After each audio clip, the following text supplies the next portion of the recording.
लोगों का कहना होता है कि जब आप मतलब जहाँ जीतते हैं वहाँ आप लोग मैसेंजरी पर आरोप नहीं लगाते हैं, जहाँ आप हारते हैं वहाँ आप मैसेंजरी पे सरकारी जो है कि अधिकारियों के दुरुपयोग की बात की जाती है। अब हिमाचल प्रदेश में कांग्रेस की सरकार है और भी कई राज्यों में, जैसे बंगाल में टीएमसी की सरकार है।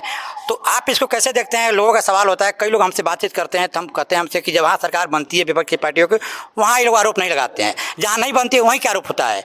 देखिए, छोटे छोटे प्रदेशों को ये दे देते हैं विपक्ष को। अच्छा। वहाँ पर कह देते हैं कुछ ऐसा कर दो कि गड़बड़ी न हो। अच्छा।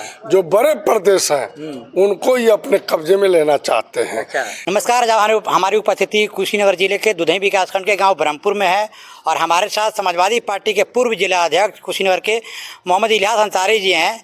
इस समय आप देख रहे हैं देश में तमाम तरह के राजनीतिक परिदृश्य चल रहा है और इस समय प्रदेश में उत्तर प्रदेश की बात करें तो तमाम तरह की घटनाएं निकल के सामने आ रही हैं जो चर्चा के विषय लगातार बन रही है और लगातार उस पर चर्चा हो रहा है। पिछले दिन इटावा में घटना घटी, कुशीनगर जिले में देखा जाता है इस महीने में कई हत्या की घटना घटी और सरकार कहती है कि कानून व्यवस्था की एकदम चुस्त तंदुरुस्त है। कहती है, सरकार का कहना है कि अपराधी जो है प्रदेश छोड़ के चले गए हैं, लेकिन सवाल यह है कि आखिर जब प्रदेश छोड़ के अपराधी चले गए हैं तो कौन लोग हैं जो इस तरह की घटनाओं को अंजाम दे रहे हैं? हम इनसे बातचीत करके समझेंगे। बता दें कि स्वास्थ्य शिविर में आए हुए हैं इस समय मोहम्मद इलियास अंसारी जी, जो समाजवादी पार्टी के पूर्व जिला अध्यक्ष हैं और यहाँ स्वास्थ्य शिविर चल रहा है। आप देख रहे हैं पीछे यहाँ पे ये कैंप लगा हुआ है। लोगों की निःशुल्क स्वास्थ्य जांच की जा रही है, उनको डॉक्टरों के द्वारा सलाह दी जा रही है, दवाई भी दी जा रही है निःशुल्क। ये पूरा तरह से है। सबसे पहले तो आपका स्वागत है। आपका भी बहुत बहुत स्वागत, आपके चैनल को भी बहुत बहुत धन्यवाद। सबसे पहला सवाल, इटावा में पिछले दिन घटना घटी इस पिछले हफ्ते मंगलवार को और एक कथावाचक जो मतलब यादव समाज से थे उनका चोटी काट दिया गया, उस घटना को आप कैसे देखते हैं? देखिए, विद्वता किसी की बपौती नहीं है और विद्वता जिसके अंदर हो वो महान है, वो चाहे जिस जात जिस धर्म का हो।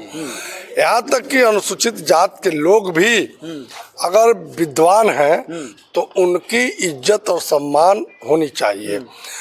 कथा किसी के लिए ये नहीं कि हम ही कथा कह सकते हैं। हमसे ज़्यादा पढ़ा लिखा आदमी, अगर एक समाज का अंतिम व्यक्ति अगर पढ़ा लिखा है तो उसको कथा कहने का पूरा अधिकार है और अगर उसको अधिकार नहीं होता तो उसके अंदर विद्वता है तो वह अधिकार अपना मानता है और उसको कथा कहने का पूरा पूरा अधिकार है। जो घटना हुई है उसकी मैं निंदा करता हूँ और बहुत कड़े शब्दों में निंदा करता हूँ। ऐसी घटना जाति संघर्ष पैदा करती हैं।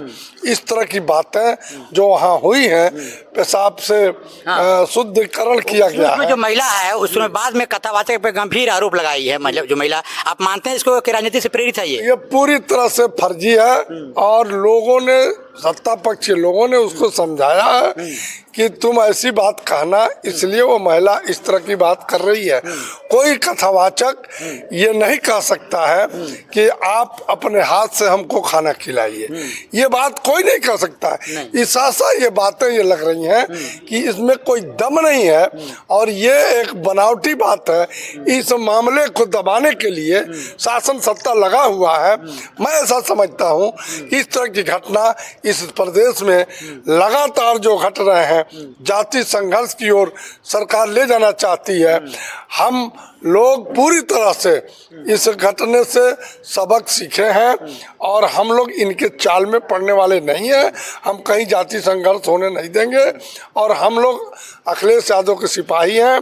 हम लोग पूरी तरह से, माननीय अखिलेश यादव जी ने शांतप्रिय ढंग से इस घटने का विरोध करने का जो काम किया, हम उनको साधुवाद देते हैं, उनको पुरस्कृत किया कथावाचकों को, उसके लिए भी राष्ट्रीय अध्यक्ष अखिलेश यादव जी का बहुत बहुत शुक्रिया अदा करते हैं, उनको बधाई देते हैं। इस घटना में के विरोध में जब वहाँ पे लोग पहुँचे तो उन पर करीब सैकड़ों लोगों पे इटावा पुलिस ने मुकदमा दर्ज करके बहुत सारे लोगों को जेल भेज दिया है।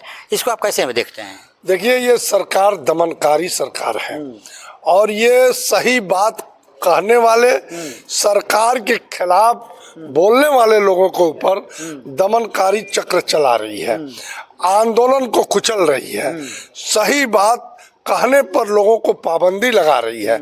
और आप से मैं कहने में संकोच नहीं है मुझे कि आपातकाल जो 75 में लगा था, आपातकाल से भी खराब स्थिति आज के तारीख में इस प्रदेश में हो गया है।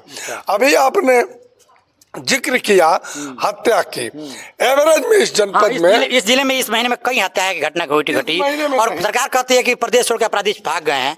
फिर एक घटना का अंजाम देने वाले कौन लोग हैं? देखिए, सरकार द्वारा पोषित लोग उनके द्वारा पोषित अपराधी हत्याएं कर रहे हैं। और जो भी हत्या आप देख रहे हैं, इस जनपद का एवरेज है रोज 2 से 3 हत्या की। और ये कहना कि अपराध मुक्त प्रदेश हो गया है, अपराध युक्त प्रदेश हो गया है, लाइन ऑर्डर इस प्रदेश में अब खत्म हो गया है। कब किसकी हत्या हो सकती है कोई ठिकाना नहीं। ये सरकार जाति हिंसा कराकर, हिंदू मुस्लिम कराकर और लोगों के बीच नफरत पैदा करके, खाई पैदा करके सरकार में आने के लिए ये सारे काम कर रहे हैं। लेकिन इस बार उत्तर प्रदेश की जनता ये समझ गई है कि संविधान को मिटाने वाले ये लोग हैं, संविधान को हम मिटने नहीं देंगे। बाबा साहब डॉक्टर भीमराव अंबेडकर जी ने इस बात की आशंका की थी कि जब हमारे लोग सोने लगेंगे तो उनके ऊपर अत्याचार अन्याय फिर बढ़ जाएगा। उनकी बात आज सत्य हुई है। हम लोग सो गए थे, अब हम लोग को जगने की जरूरत है और इसका प्रतिकार तभी हम करेंगे जब सब लोग एकजुट होकर आने वाले 2027 में हम लोग विपक्ष को मजबूत करें। माननीय अखिलेश यादव को उत्तर प्रदेश के मुख्यमंत्री की कुर्सी दें, अपराध मुक्त प्रदेश हो जाएगा, उत्तम प्रदेश बन जाएगा। अच्छा, आप शिक्षक हैं। कल देवरिया में एक प्रबंधक की हत्या कर दी गई, इस घटना के बारे में क्या कहेंगे? एक शिक्षक की हत्या नहीं, आप उठा के देखिए, इस हफ्ते की 7 शिक्षकों की हत्या हुई है और रोज 1-2 शिक्षकों की हत्या हो रही है। शिक्षक हो, डॉक्टर हो, यहाँ तक कि उच्च पदों पर बैठे हुए जनप्रतिनिधियों की भी हत्याएं लगातार हो रही हैं। लाइन ऑर्डर इस प्रदेश में बिल्कुल समाप्त हो गया है और अपराधी बेखौफ अपराध करके चले जा रहे हैं। कोई उनको पूछने वाला नहीं है। थाने सब भ्रष्टाचार के केंद्र हो गए हैं। कोई इस अपराध के बारे में विचार नहीं कर रहा है। ये पूरी तरह से सरकार फेल है अपने कार्यों में। ये सिर्फ नफरत फैलाकर राज करना चाहते हैं, उसमें कामयाबी अपनी खोज रहे हैं। बिहार में अगले 2-3 महीने में चुनाव होने हैं और अखिलेश यादव ने तेजस्वी यादव को समर्थन देने की बात कही है और निर्वाचन आयोग ने अभी 2-3 दिन पहले एक आदेश जारी किया है कि नए सिरे से पूरे तरह से जो वहाँ का वोटर लिस्ट है उसको नए सिरे से बनाया जाएगा। काफ़ी उस पर आलोचना हो रही है। मतलब विपक्ष की जो भी पार्टियां बिहार से लेकर के और अन्य पार्टियां उसको विरोध कर रही हैं, उसका कर रहे हैं कि निर्वाचन आयोग चुनाव को कहीं ना कहीं प्रभावित करने का प्रयास कर रहा है। आप इस पर क्या कहेंगे? कैसे? मैं पूरे बिहार की बात तो नहीं करता। पूरे देश में चुनाव आयोग भारतीय जनता पार्टी के कार्यकर्ता के रूप में काम कर रहा है और पूरे प्रदेश में अभी जो चुनाव हुआ फैजाबाद में, उसमें सरकारी मशीनरी ने चुनाव किया, लड़ा और सीओ और एसडीएम और थानेदार लोगों को ये निकाल के, रिवॉल्वर निकाल के दौड़ाते हुए मिले कि वोट डालने आपको नहीं जाना है। हजारों लोगों के नाम वोटर लिस्ट से काट दिए गए।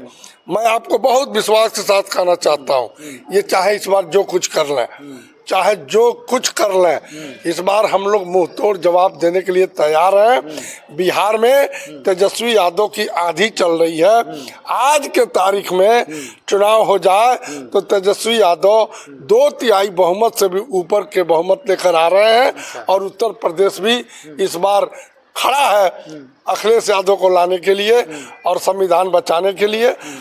ये प्रदेश पूरी तरह से, उत्तर प्रदेश और बिहार भारतीय जनता पार्टी के चंगुल से निकलने वाला है और विकास के रास्ते पर चलने वाला है। सवाल जाते जाते आपसे हम पूछ लेते हैं।